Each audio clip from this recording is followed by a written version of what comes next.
With the dawn of history, two great civilizations emerged. The gods and heroes of Egypt and Mesopotamia were still half animal, half man.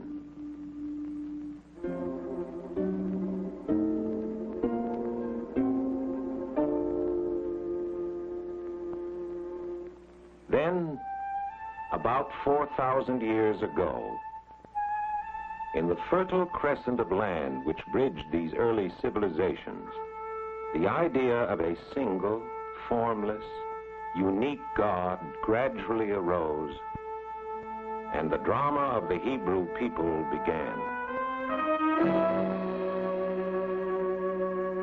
The Lord said unto Abraham, "Get thee out of thy country. Unto a land I will show thee, and I will make thee a great nation. And in thee shall all the families of the earth be blessed." So the tribes of Abraham departed and lived for a while in the land of Canaan. But when a time of famine descended on them, they sought refuge in Egypt. Here, at first, they were welcome. But later, when cruel rulers came to the throne, they were enslaved. After several generations, Moses led them out of bondage. On Mount Sinai, he withdrew, alone, and made a covenant with the God of his fathers.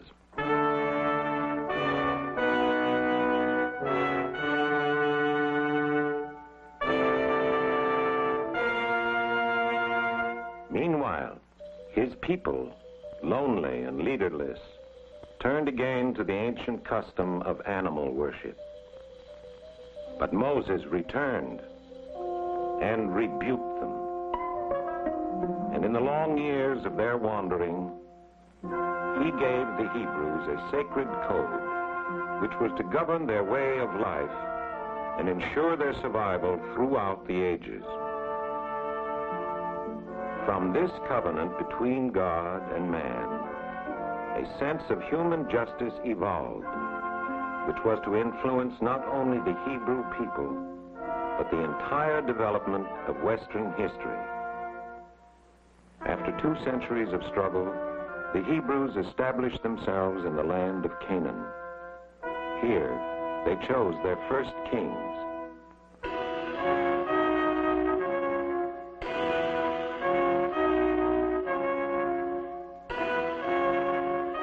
Under Solomon, the kingdom expanded and flourished.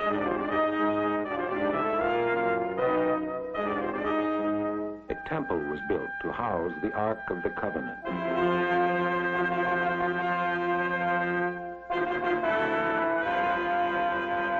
For some of the people, this was a time of prosperity. Others were burdened with heavy taxation.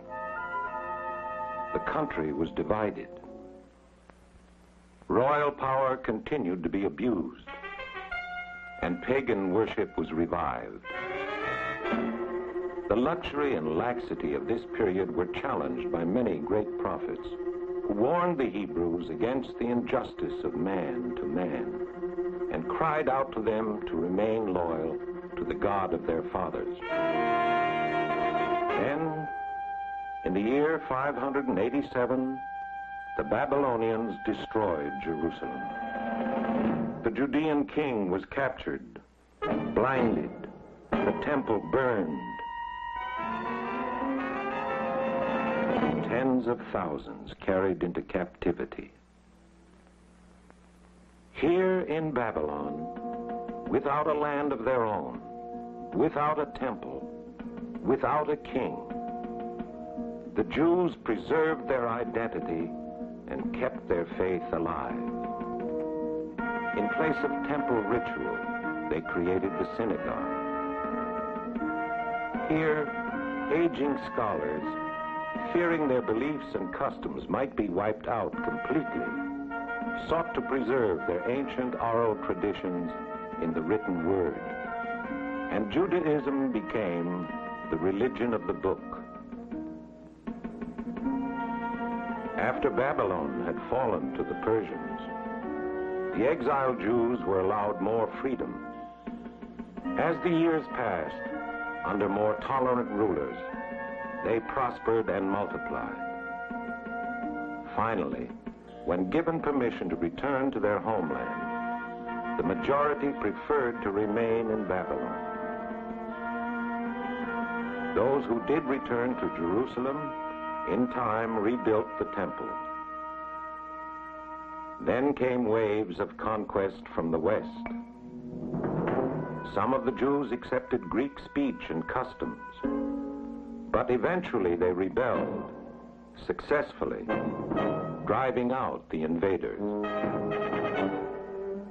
The kingdom of the Maccabees, however, came to an end, and Jerusalem was engulfed in the Roman Empire. This wave of invaders was met by zealous Jewish nationalists who arose in fierce revolt. This time the attempt failed. It was during this period of Roman occupation that Jesus lived, and that the Christian church began. In the year 70, the Romans destroyed Jerusalem. Once again, the temple was leveled to the ground. Even in the face of destruction and desolation, their spirit of unity remained intact. In the next 400 years, Jewish scholars of devastated Palestine, along with those in the flourishing academies of Babylon, developed a vast body of Jewish law known as the Talmud, which was to preserve the unity and integrity of the Jewish people in the long years of the dispersion. There had been Jews in Europe from the time of Alexander the Great. Now there were migrations east and west, with thriving colonies in many leading urban centers. Early in the 7th century, a new prophet arose to create yet another religion. Mohammed took many ideas from the Old Testament and acknowledged the same prophets. When waves of Muslim warriors swept across North Africa into Spain, so too went the Jews. In the 9th, 10th, and 11th centuries, a golden age of Jewish creativity arose in Spain. Jews took Arab names, spoke Arabic among themselves, and profoundly influenced Muslim thought. Meanwhile, Christianity had spread over Europe north of the Pyrenees. With the Crusades, a mass movement of undisciplined Christians set out to deliver the Holy Sepulchre from the hands of the Muslims. On the way, Crusaders massacred many Jews, whom they considered even more dangerous opponents of the Christian faith than the hated Muslims. In Spain, persistent efforts were made to convert Jews to Christianity, often by physical coercion. Entire Jewish communities submitted to baptism to escape the horrors of persecution, while in secret they continued to practice their own religion. With the Inquisition, large numbers of converted Jews were tortured and burned as heretics.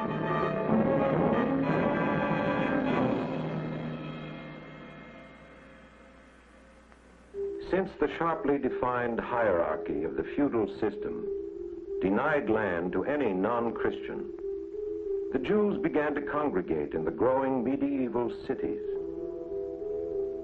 Both of their own choosing, and because they were forced to, their way of life kept them separate and apart. In Western Europe by the 15th century, most Jews lived in a city within a city, the ghetto.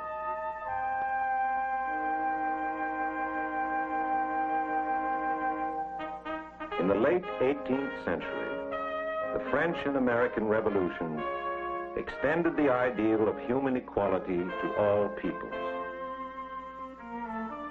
Jews of Western Europe shared in the general emancipation and rose to high posts in literature, finance, and politics.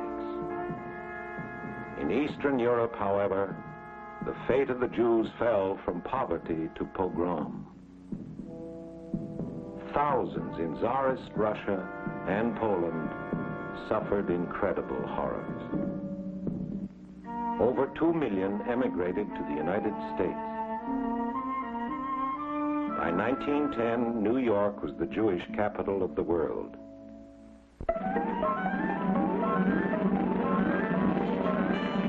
Then, in our own century, people of Europe, troubled and insecure in the aftermath of the First World War, looked to new leaders to relieve them of their fears, and for scapegoats to whom they might attach the blame for their own economic plight.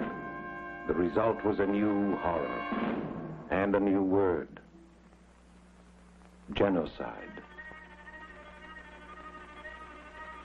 Now their spiritual longing became a question of survival as the Jews turned in desperation to their ancient homeland. Here, since the 15th century, a small population of Arabs, Jews, and Christians had lived under the rule of the Ottoman Turks. Jewish immigrants had been trickling in long before the nationalist political movement called Zionism gained impetus under Theodor Herzl.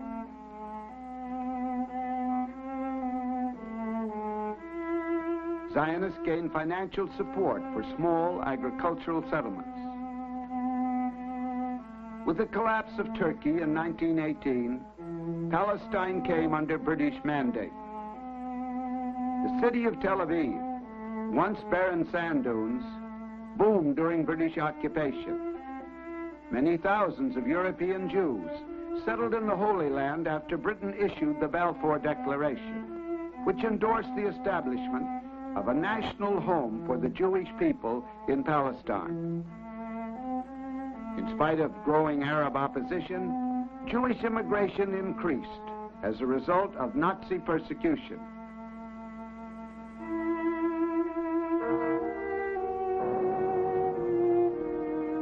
After World War II, the survivors, weak and broken, saw no hope but to live in Palestine. Refugees came by the thousands in overcrowded, leaky boats. In Palestine, extremist mobs rioted against Britain's restrictive immigration policy. The British Navy intercepted unauthorized ships at sea and forced illegal immigrants to turn back.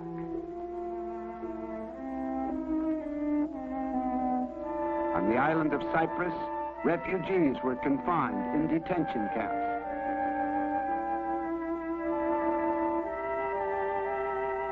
The Jewish underground in Palestine sabotaged British installations in protest. Unable to resolve the situation, Britain placed the problem in the hands of the United Nations. After months of investigation, a resolution was passed calling for the partition of Palestine into Jewish and Arab sections. The British withdrew, leaving the hard-pressed Palestinian Jews at the mercy of the surrounding Arab nations.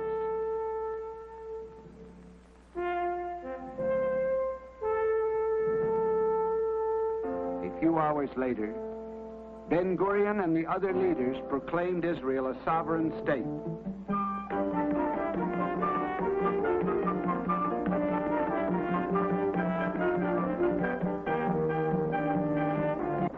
Arab armies set out to destroy the newly born nation, but suffered repeated defeats. Israel seized far more territory than it had held under the UN partition plan. 9 months later, a general armistice agreement was signed under United Nations auspices. Israel, one of the first democratic states in the Middle East, swore in Dr. Chaim Weizmann as its first president. and the floodgates of immigration were open for all who chose to come.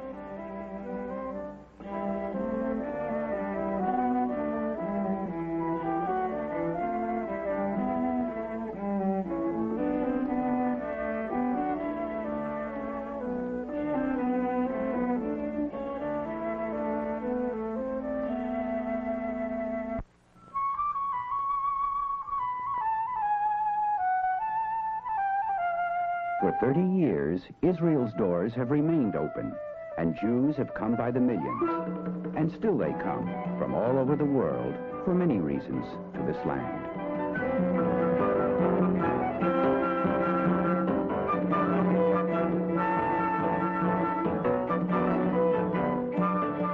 Today, crops are grown on land which for centuries lay fallow. Much used to be desert. The people who lived here, mainly nomadic Bedouins, raised sheep and watched over their water holes.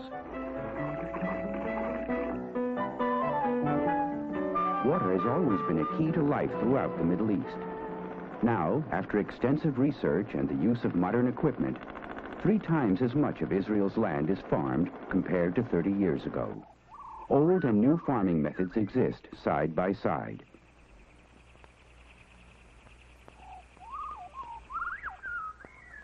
In the past, collective settlements called kibbutzim were given much credit for agricultural progress.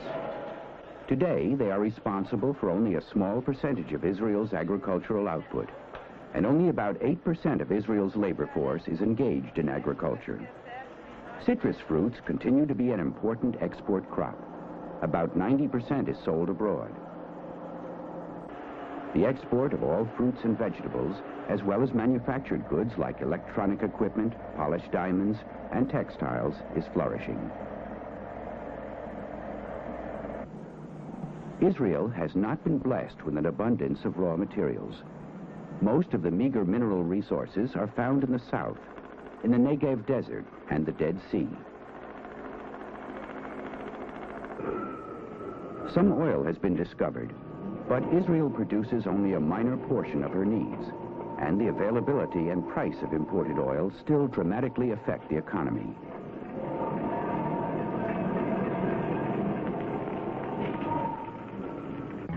Industry, like the economy as a whole, has developed rapidly and been helped with financial support from abroad.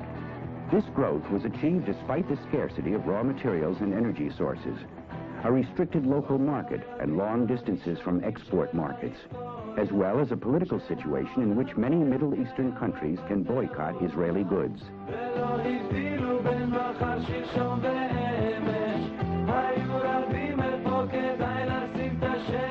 80% of the almost 4 million people live in cities, a dramatic change from 30 years ago. Israelis pay some of the highest taxes in the world, often half their income. In addition, inflation is extremely high.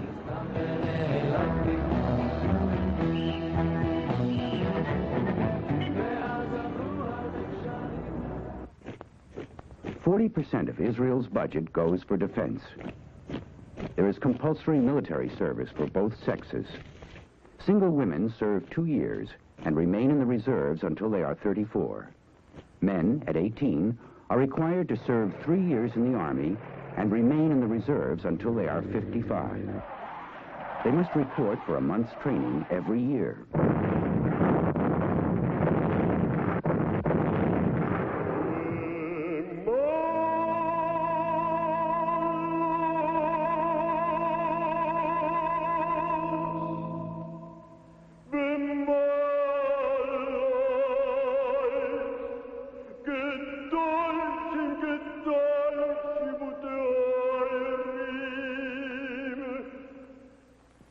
Israel has fought 4 major wars in the past 30 years. And in spite of its peace settlement with Egypt, security continues to be a full-time concern. Okay, בבקשה. תודה. כן, אדוני.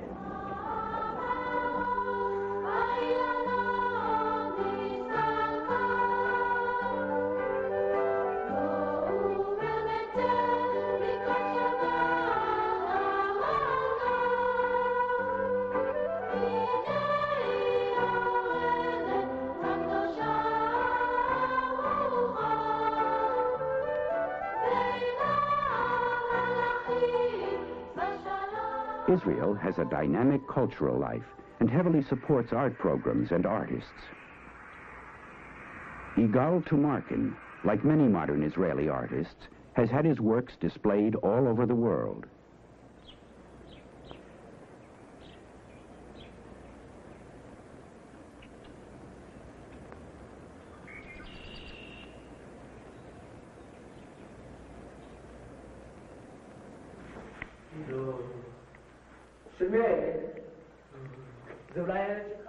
Throughout the nation, there are scores of amateur and professional musical and theatrical groups performing classical, folk, and avant-garde works.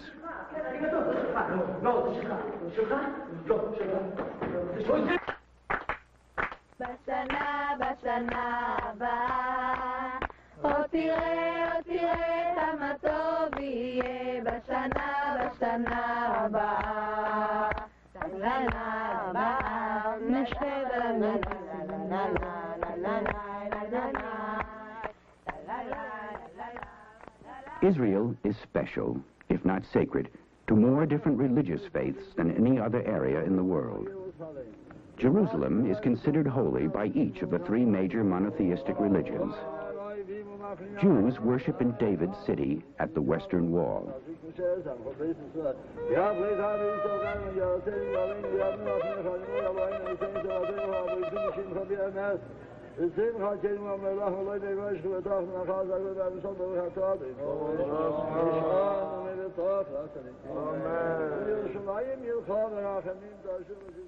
Muslims pray at the place from where Muhammad ascended to heaven.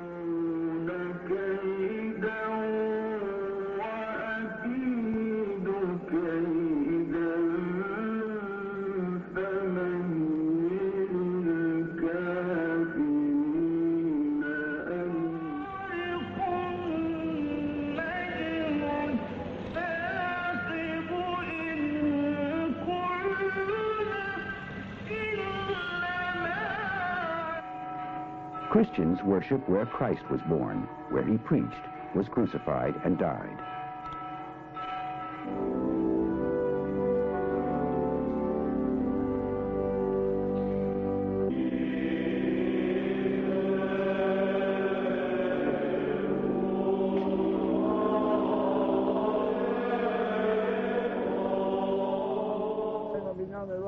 Israel's population is a rich tabloid of various ethnic groups. Jews themselves are a people of diversified backgrounds, and the problem of a so-called Second Israel exists, the successful integration of the immigrants from Asia and North Africa with the ones from Europe. An extensive social welfare system stresses preventive medicine and research. Healthcare is about the most extensive in the world. Life expectancy is now higher than in most Western nations, including the United States.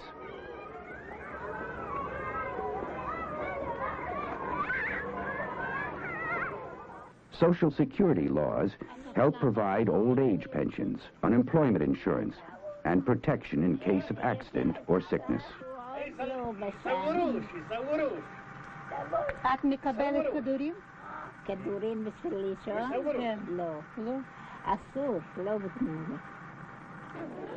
The majority of Israel's non-Jewish population is Arab.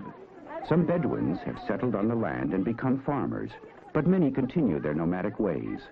Most of the hundreds of thousands of Arabs who left Israel in 1948 and 1967 still live in refugee camps in other countries. The Israeli government is attempting to integrate its Arab population. Many now attend literacy classes and enroll in other adult education courses.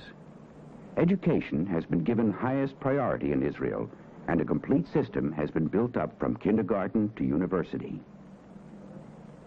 One objective, besides bringing together the various immigrant groups within Israel, is to effectively integrate the native-born Israelis with the immigrant populations. Education is free and compulsory between the ages of 5 and 15. Numerous adult courses exist, and 30% of the country's population is said to attend some sort of educational institution. Incidentally, Israel is the only country in the world which uses the Bible as a history textbook. The Hebrew language has been revived and is now a highly polished instrument for daily speech, modern literature, scholarship, and even science. מספיק. לא בכל הכוח, כיוון שאחר כך ההברגה עלולה להישבר. כן? זהו. בהתחלה עם האצבע, ואחר כך תחזק את זה. תתפוס ממש מקסימום. עד הסוף. אבל לא בכל הכוח, כדי שהבורג לא יישבר. מה המצב אצלך, שלמה? Israel is the only true democracy in the Middle East. The Knesset, or parliament, is elected, and every citizen, male and female, over the age of 18, Jewish or not, is entitled to vote. Debates can be lively. Opinions are wide-ranging and vigorously argued.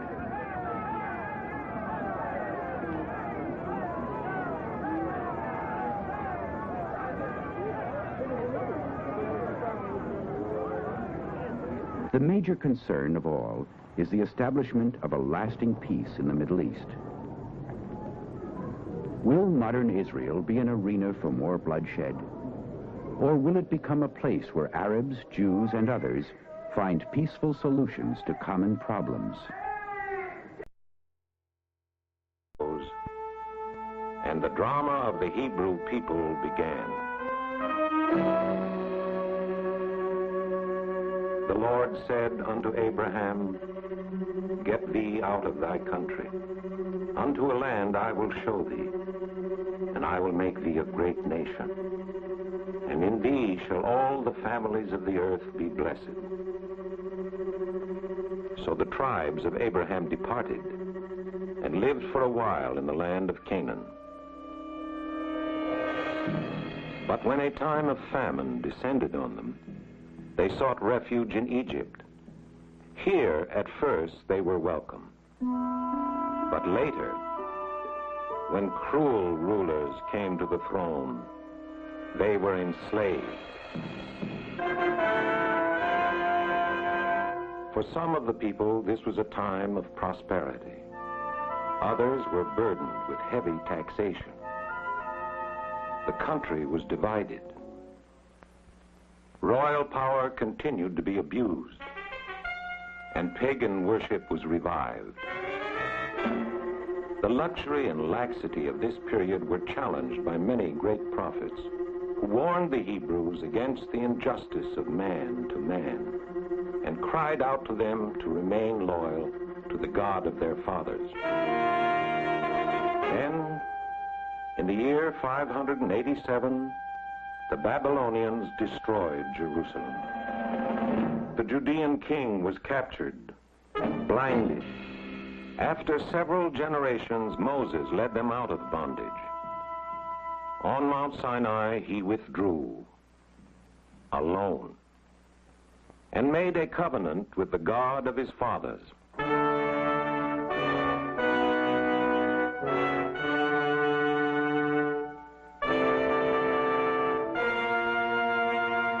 Meanwhile, his people, lonely and leaderless, turned again to the ancient custom of animal worship.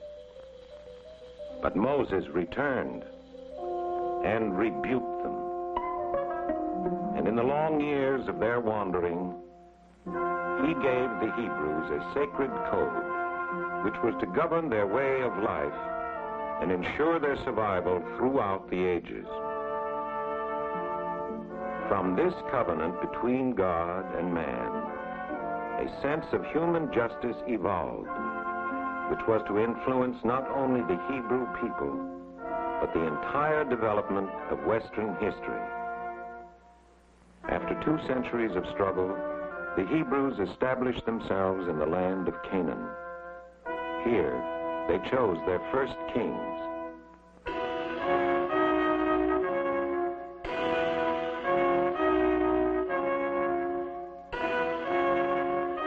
Under Solomon, the kingdom expanded and flourished.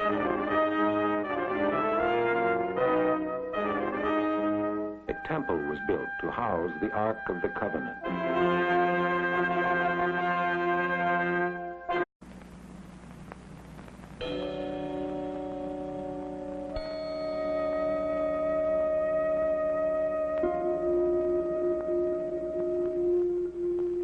With the dawn of history, two great civilizations emerged. The gods and heroes of Egypt and Mesopotamia were still half animal, half man.